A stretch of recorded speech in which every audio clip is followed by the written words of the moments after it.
All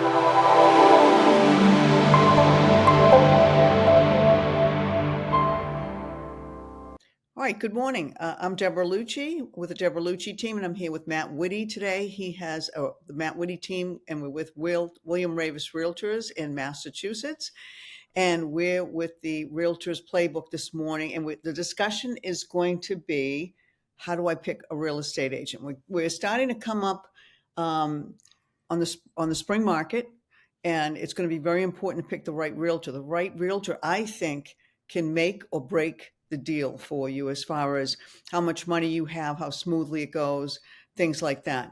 So, Matt, what do you think some of the ways that they can first try to find a realtor is?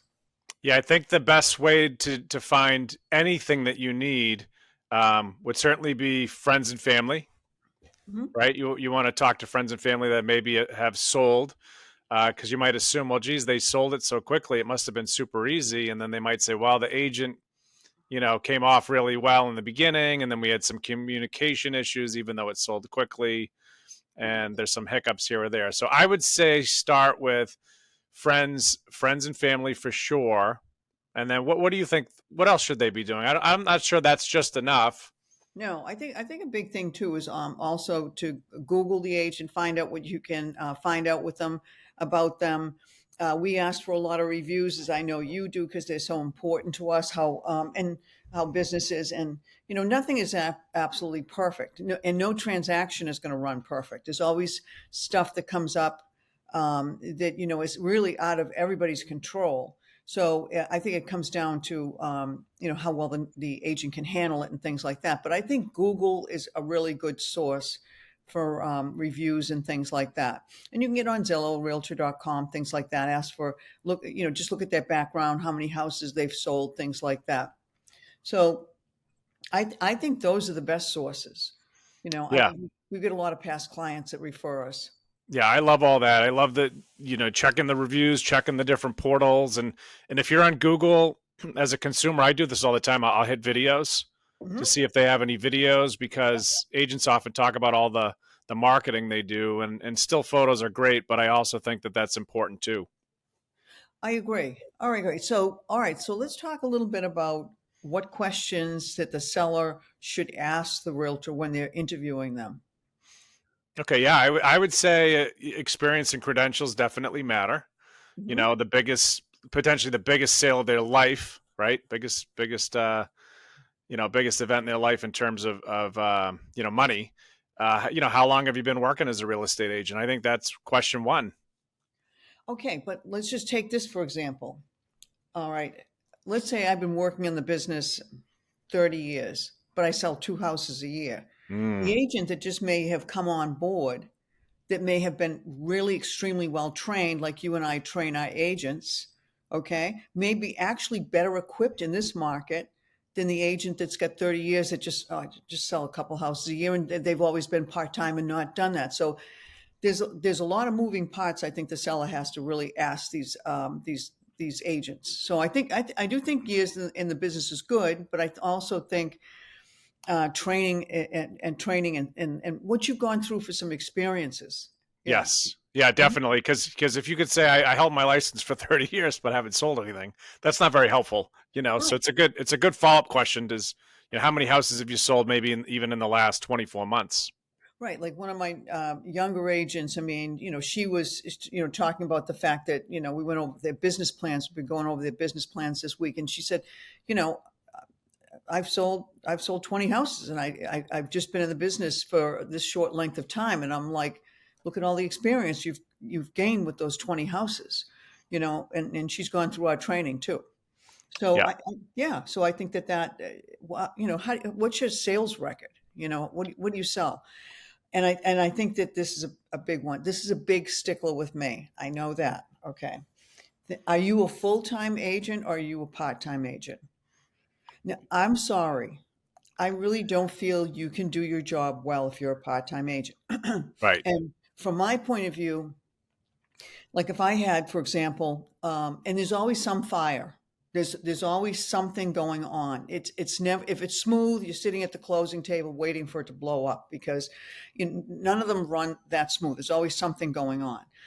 But if you've got a part-time agent and they've got another job and Mm-hmm. they don't pick up that phone when you need them to pick up the phone during the day, that is just a huge mistake. And you know, Matt, too, what happens, like, if you've got a buyer that's really, something's happened and they're really emotional about the whole thing, and you've got a listing agent that's not picking up that phone, or vice versa. Let's say you have a seller that's really anxious about something. Why aren't they signing that purchase and sale? I mean, Mm-hmm. what's going on? And that agent doesn't pick up the phone Mm-hmm. because they're at another job. Biggest mistake, right? We've talked about it on this podcast before, is the lack of communication.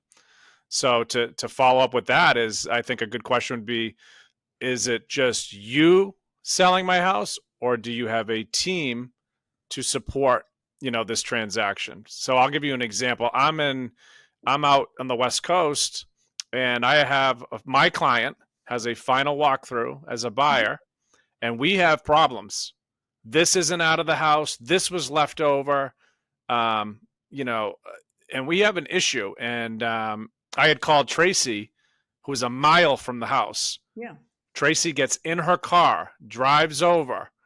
They start getting the stuff out of the house, so on and Mhm. so forth. So I think that's a big deal. And like you said, if it's a part-time agent and they're, conducting surgery at Mass General, it's going to be a problem. Exactly. You know, we saw that, and things just come up. It's not always vacations. Like, we had a team member, her, grandmother just passed away. I mean, I'm sorry, you're not going to be at the closing table if you're at your grandmother's funeral at the Mm-hmm. same time. I mean, stuff just happens. So I think, what I've heard a lot of, like, single agents say is, I'm going to be more hands-on than a team member. I'm going to do this myself. I'm going to make sure everything is done. I mean, if you have capable team members, which you and I both do because we're kind of sticklers about that stuff, then, what happens if that single agent is at their grandmother's funeral? What are they going to say? I'm sorry, I can't be at the funeral today, or are they going to go to the, so there's just stuff that comes up that you just can't help. So, um, 100%. right. Some other things we've got here. Are you a member of the real estate association or organization? There's a lot of realtors that aren't members of NAR. They're not No, right. members, right?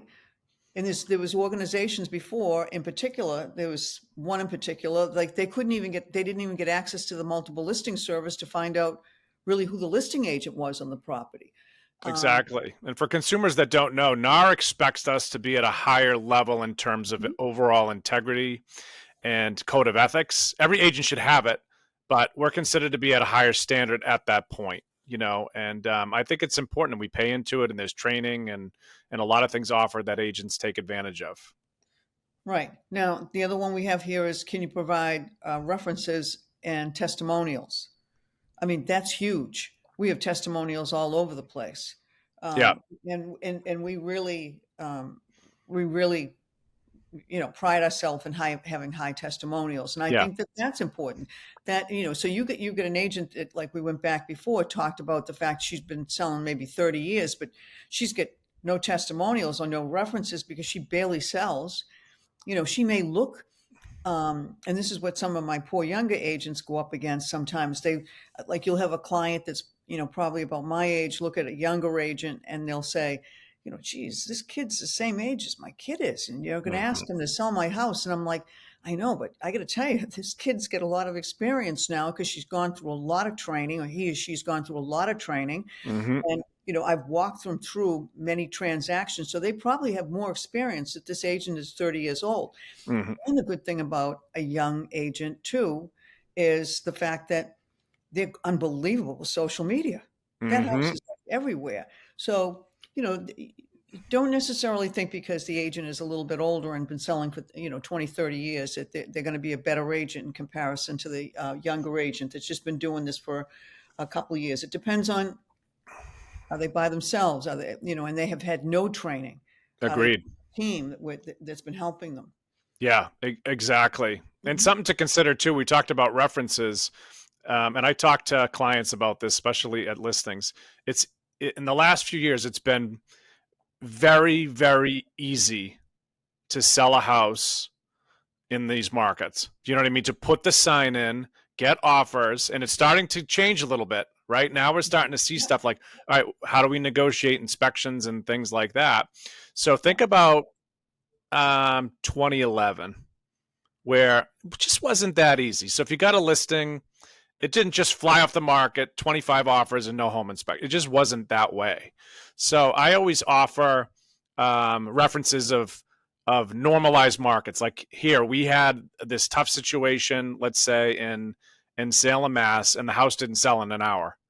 And these are the things we did to work together to get the house sold, still from maximizing as much money for the seller as we could. So, it's easy to say, all right, I got 50 offers. Everybody waived everything. It was all cash and it closed in 14 days. And I'm not saying there's no skill there, because there is. There still oh is a yeah, lot of skill to that. oh yeah. But we have to talk about things when it's not a Disney movie and things get difficult. Like, what are we going to do? What are our strategies? Right. And I think like when we were at our office meeting yesterday and they were bringing up the stats on the sales of our area, and they had 2023 definitely went back to a pre-COVID market. Mm-hmm. So pre-COVID, they were the Mm-hmm. contingencies in and things like that. And I definitely think that that's where you have to get a skilled agent.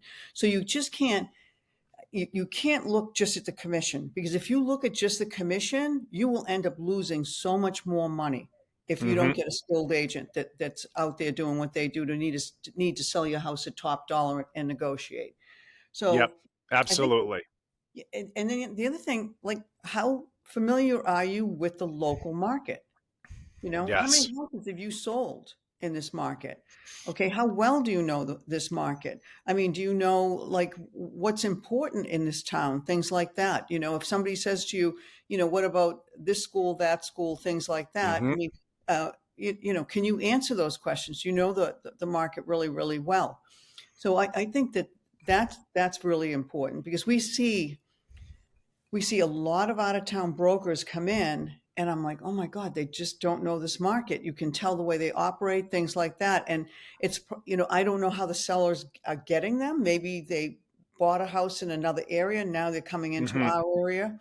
Um, but I think that that's extremely important, because every piece of marketing material you put together is because you know the local area, and you can pinpoint those things when people ask you questions, and all your marketing material, things like that. So I think it's really, really important. Definitely need to be up to speed on what the town's plans are, what schools are being built. Like West Elementary is being built, and that's supposed to open in fall of 2024. That's a big deal if you're listing anything in the West Elementary district. So in the write up, it should reference that. It's super important. Even caravan. Most towns don't have caravans. We still have caravans. I mean, and the agents that don't know the area don't know that. So you could introduce your house, to all these local realtors, but because your agent doesn't know the area, they don't know we have caravan. And what happens is it doesn't get promoted to the local agents. They don't And think what that. and what is caravan again? Just for the people that they don't know, like you and I, like we get caravan, but they might say, "Gee, I have a caravan, but what does that mean?" Like, Right. Right. So on Tuesday mornings, the local realtors come out and they view all the, you can, you have your house, you put your house on the market, the agent puts the house on the market. On a Tuesday morning, what happens is all the local realtors come out and they can see all the new homes that have hit the market. So what they can do is they can tell all their buyers about it. So that's just like another avenue that I think, if somebody doesn't know the market, know what we have. yep, definitely. All right, so we have a ton of questions. We won't get to all of them, of course, but let's talk about marketing strategy. So, sellers should be asking agents their interview, "What is your marketing plan to sell my home?" Right. And we're not all the same on that. That's the thing. I mean, we're not even close. I mean, a lot of agents aren't going to hire a professional photographer with high resolution photography. We do drone photography. We're going to do a walkthrough through your house, pointing out the highlights of the house. We do this huge coming soon, um, you know, there's a whole process of where it goes, that we have between, social media and avenues, the top realtors have in Massachusetts and things like that. You want that whole buildup before the house hits the market. Yeah. I mean, most realtors, I mean, not most, okay, but especially like an out of town agent, they don't know how that we operate as much. And what happens is they just put the house on the multiple listing service, and by the time that it hits, I mean, no one's heard of it before. Then all of a sudden you're asking for offers. What happens if you're not paying attention to the multiple listing service, for that day or 2 days afterwards? What happens if there's no, like, we also have an offer strategy, when we're going to start to show the house, when we're going to look at offers, things like that. I mean, one of the worst things you can do is put the house on the market, put no offer deadline, take your first offer that comes out of the gate. I mean, how many thousands of dollars did you just leave on the table? So Hmm. there's a whole strategy behind what a good agent really, really does. There is, and to add to that, we both do videos. We do professional videographers come out and do that, and Mhm. then we blast it through all social media networks. It's not just a boost, which is a $25 ad. We spend thousands of dollars on marketing. We both have very large databases, so it hits those coming soon to all our clients, and obviously they end up sharing those with people. So it's creating a massive, massive storm as opposed to just hitting a button and putting it into the MLS. Yeah, we do long form video, and then what happens is we kind of splice and dice that and put that all over social media. So, I mean, again, the worst thing you can do is just put that house right on the multiple listing service, put no offer deadline, and the first person that happens to open the multiple listing service sees it, puts an offer in on it, and you've left so much money on the table. So there's a whole strategy, and I think what happens is, a lot of agents don't have a marketing strategy. They just say, "Oh yeah, I'll send a stage," or "Oh yeah, we'll take photographs of your house and we'll get it on the multiple listing service." But I think there's a lot more involved in that if you want to get top dollar. And I'm assuming that that's what most of the sellers want. They want to get top dollar out of the house. So there's a strategy, Hmm. and we kind of we do target marketing as well. So, we're actually thinking about who we're marketing to, and Hmm. that has to come across. Um, 100%. So how do you determine the list price of my home? So I'm the seller. So Debbie, how do you determine that? okay, so what I'm going to do is, so I kind of talk about three strategies first. If you price the house a little bit aggressively, which means a little bit below market value, I talk about the pros and cons of that. I talk about the pros and cons of market value, and I talk about the pros and cons of pricing your house a little bit on the high side. And then we kind of, before I even give you the house, before the price, before I even give you the price, we kind of talk about that. And then I want you to feel, do you tell me, what do you feel most comfortable with? All right. And then what I ask them a lot of questions about the house. What have they updated? What do they like about the house? Things like that. So I get a lot of information before I actually go out to the property. And then when I go out to the property, I've already got comps in my hand. Now, it's hard because I've never seen the property. I would love to come out for a second shot because then I can really analyze everything. But I pull a field card on the property, make sure the square footage is appropriate. When I go in the house, check, you have to make sure the field card matches the house. Sometimes they've got rooms over the garage that are finished and the field card says, no, they're not. And then I pull comps and I break down every single one of those comps with square footage. How much is on the first and second floor? How much is in the lower level? Things like that. Kind of look in the half a mile radius and, okay, which of the closest houses here that might have sold in a range that I think the house should sell in. And hopefully something comes up. If something doesn't come up, then I start bringing the radius out even farther, Hmm. and then you have to compensate for that because if you've got an in-town property, the value on that is different than a property that's out a little bit, like in the western part of the town. Hmm. So I bring comps out. We look at condition. We look at square footage, year built, a lot of different things. It's not an exact science. I know the appraisers, they have these numbers and they make it like an exact science. You also have to know what is the time of year the house is coming on, what's going on with the economy, things like that. What's going on with interest rates? So it's a lot more involved than, because I know my father used to say, "So, Deb, what do you think that house is worth?" I'm like, "Dad, I got to analyze these things. I don't just go like this." It's so true. And think about this, right? I had signed a listing last June. And as we've talked about this before, we already took the photos, which we're happy about, the exterior photos. That's coming on in February in North Andover. We talked about pricing in June, but I said, this is a fun conversation and we can enjoy this, but this has no bearing on what's going to happen in February. Okay. We don't know what's going to happen. Right. So, all right. So we saw this year, really, for probably the first time, inventory stay on in December. We saw that pre-COVID. We have not seen that for years. I finally started seeing some days on market accumulate Mm-hmm. during December. So when I was talking, when the office meeting yesterday and kind of talking to my team a little bit, we were saying, okay, January, people think this is a bad time to put your house on the market. No, no, no, no. It's not a bad time to put your house on the market. You've got all this inventory that was on the market, this accumulated days on market. People are sick of looking at it. You're Mm-hmm. coming out in January. You're new. You're exciting. Okay. So, Mm-hmm. but you got to price that house well. It's one of the most important things a seller can do. Because Mm-hmm. if you don't price that house well, and that house sits, you're going to have more contingencies. Mm-hmm. So it's really important and it's hard. I think realtors are the worst sellers because they're not objective. Okay. It's hard to be objective on your own house. So, we understand when someone's a seller, how hard it is to be objective. Mm-hmm. But it really is, it's best to price the property well coming right out of the gate. Yep. You'll get the most money. Definitely. And it is very, very hard to do. It's one of those things, like you said, it's data driven, we're looking at everything.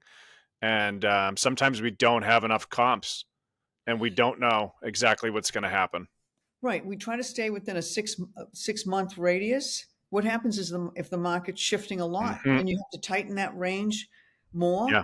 If you start, let's say you have no comps at all, and let's say you have to go back to that house that was maybe down the street, but it sold a year ago, you have to adjust for that. Yep. Well, you have to think like, okay, this house is going to go under agreement. I have to think like an appraiser is going to think. This is what they're going to use. Exactly. And and I don't know about you, but we've as a team encountered several different appraisal issues. Some of the team members have had they put offers on property, and what happened is the appraisals have come back way short. Yeah. Yeah. Short. I went a whole decade with no appraisal issues. And then the last couple of years, we've had some issues. Matt, we used to have appraisal issues of $10,000, maybe 20 at the most. Now Yes. they're coming back $140,000. Right. I mean, I can't, I've never seen this. Yeah. So that's why you've got to be important. It's important when you price a house also, is you have to really look at that. Then you have to look at that in the offer. How is that negotiated in the offer right then and there? Because, you could have $5 million on your house, but Mm-hmm. Yeah. if it's going to come back subject to appraisal, you don't have $5 million. Yeah, definitely. That's a good point, right? It's talking about these little contingencies, like how are agents going to handle these different things? It's not just the price. Yeah, we have a list of options that we go through with our sellers and buyers. These are things that can come up when Hmm. we're going to look at offers because they don't know. They don't know, and things they change constantly. Yeah. So we go over some of the options with the buyers and sellers that could happen. So you want Hmm. to have a discussion about that. And I know, Matt, these are hard discussions to have, and I know the sellers sometimes don't want to hear it. They'd rather go with the rosy agent that Hmm. everything is perfect and yes, I'll get you $5 million for your house. Yep.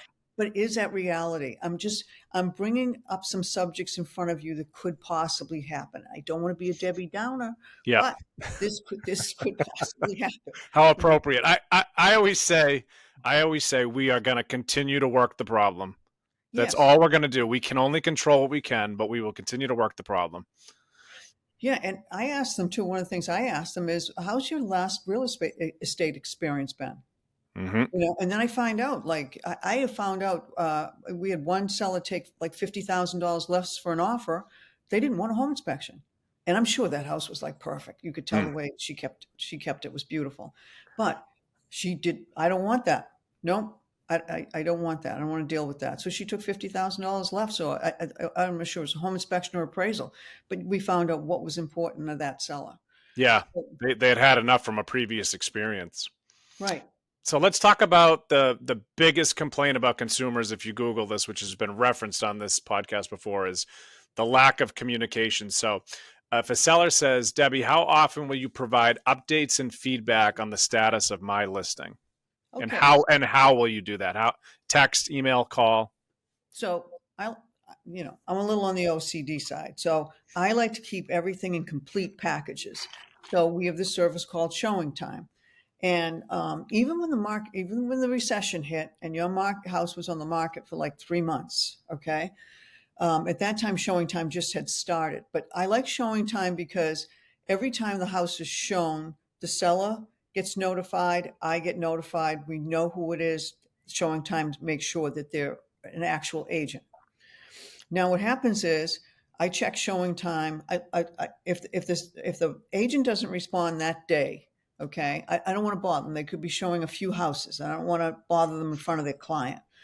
I let that happen, and then the next morning, what I do is I get on Showing Time, and I make sure that agent gets emailed again. That agent gets emailed when they walk out the door, just Mm-hmm. about asking for feedback. Mm-hmm. If they haven't responded the next day, then what I do is I start calling and emailing that agent because I want a complete report. These are all the showings that happen, and this is the feedback. So then what happens also is we take the agent that does the open house by 5 o'clock on that day has to send our admin team into a report, and it's how many people have been through the open house, and then basically a little pros and negative and positive feedback on the house. And we always want to give positive feedback, but if there's an elephant in the room, we're going to talk about it. Okay, so we put that in there. As soon as I get feedback from every showing and the open house, it gets sent over to the seller. It gets sent over to the seller from the open house by 5 o'clock that night. Mm-hmm. And then from the showings, as soon as I receive it from the agent. Some agents, and it's not me, and it's not my team members, but you have to email and text them, call them and text them like 5 or 6 times for feedback on their showings, which I think is rude. Mm-hmm. Okay. Mm-hmm. But at a certain point, I will mark that the agent is not responding. I also have seen agents say they don't give feedback. Agent won't respond to feedback, which I don't think is polite either. I mean, just say something. Maybe think. Even if you don't have to tell me that your client is madly in love and will pay $10,000 over. I don't have to hear that. Client thinking about an offer. That's all. Mm-hmm. That's all I need to hear. But That's fair. right. So then we have that. So the seller will get emailed every time after there's a showing, so they know what is taking place. They'll get emailed after every open house, and then also on Monday they're going to get a report that basically says this is everything that's happened for private showings, open houses. This is what we've done for marketing on your home, and basically this is the results of that. And then they also get a report of how many people have seen the house every Monday on Zillow, Realtor, and William Ravis. So they're pretty much kept up to date what's going on. And then, in between, I would be giving them calls as well, just to update them so they kind of know that, everything is okay. So that's how we kind of communicate with them. And that is a skill too, because it's communication is real easy when you put the house on the market and it gets an offer right away. Mm-hmm. Communication is hard when that house has been sitting on that market, and this is during the recession, for 3 months, and you don't want to pick up that phone and call that seller because it's not good stuff. They've made that bed every morning and no one saw the house. Mm-hmm. Luckily that was during the recession. Hopefully we never see that again.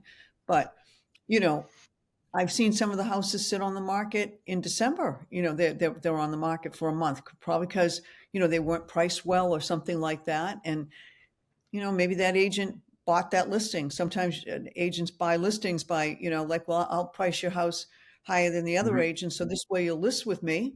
And then what happens is the house sits, and then the house Mm-hmm. has to make a price adjustment, and then the seller ends up with less money. So Yep. Um, I think communication with the seller is important. I know if I was a seller, I'd want to know what was going on and how people felt about the house, and if there's something I can do to, we had a house that had rotten onions in the kitchen. Okay, it wasn't rotten onions when I listed it; it was fine. Okay, then all of a sudden I'm looking at the feedback. I'm like, okay, I think we got something going on in that kitchen we can take care of. So, yeah, Yes. Yeah, the yeah, feedback's important, and the multiple communication is, especially if it's not selling, is absolutely huge. And yeah, I find sellers are usually pretty good if we're having some trouble getting the offers, um, as long as you're upfront with them. So when you sign the listing agreement, said these are all the different things, and you always reference this. These are all the different things that could happen, yeah. and these are the things we're going to do if it does happen. And we're going to have to re-strategize. We're going to have to maybe shuffle the pictures, redo the description, talk about price reductions, like lay everything out. So it's not like, well, Debbie, you said it would sell in 5 days. Now I hate Right. you and everything you stand for. Yeah, So I think exactly. that matters. We see it too. There's a house that we're kind of looking at a little bit, and there's one particular house, and I've looked at the pictures, and some of my agents have looked at the pictures, and I'm like, oh my God, why did you Mm. choose that for your lead picture? Like, Hmm. why? And I think, and I think we got to talk a little bit about like the elephant in the room too. One of the big questions sellers ask a commission. Yeah, that was Yeah, actually the highlight. That was the grand finale I had here. Is yeah. without naming specific numbers, what's your commission? Is it negotiable? Well, I really think if you are hiring someone to sell your biggest asset and you want them to put everything behind it and get top dollar, let them do their job, and it takes money to do that. The marketing takes a lot of money. I mean, like we have, and you do too. I mean, an admin staff behind the scenes that is trying to make everything as perfect as possible. So, you're not taking, you're not hiring that agent that will probably come out, Joe Cheapy agent there for a lesser commission and throw that crappy picture up as your lead picture because they don't know what the heck they're doing or they really don't care.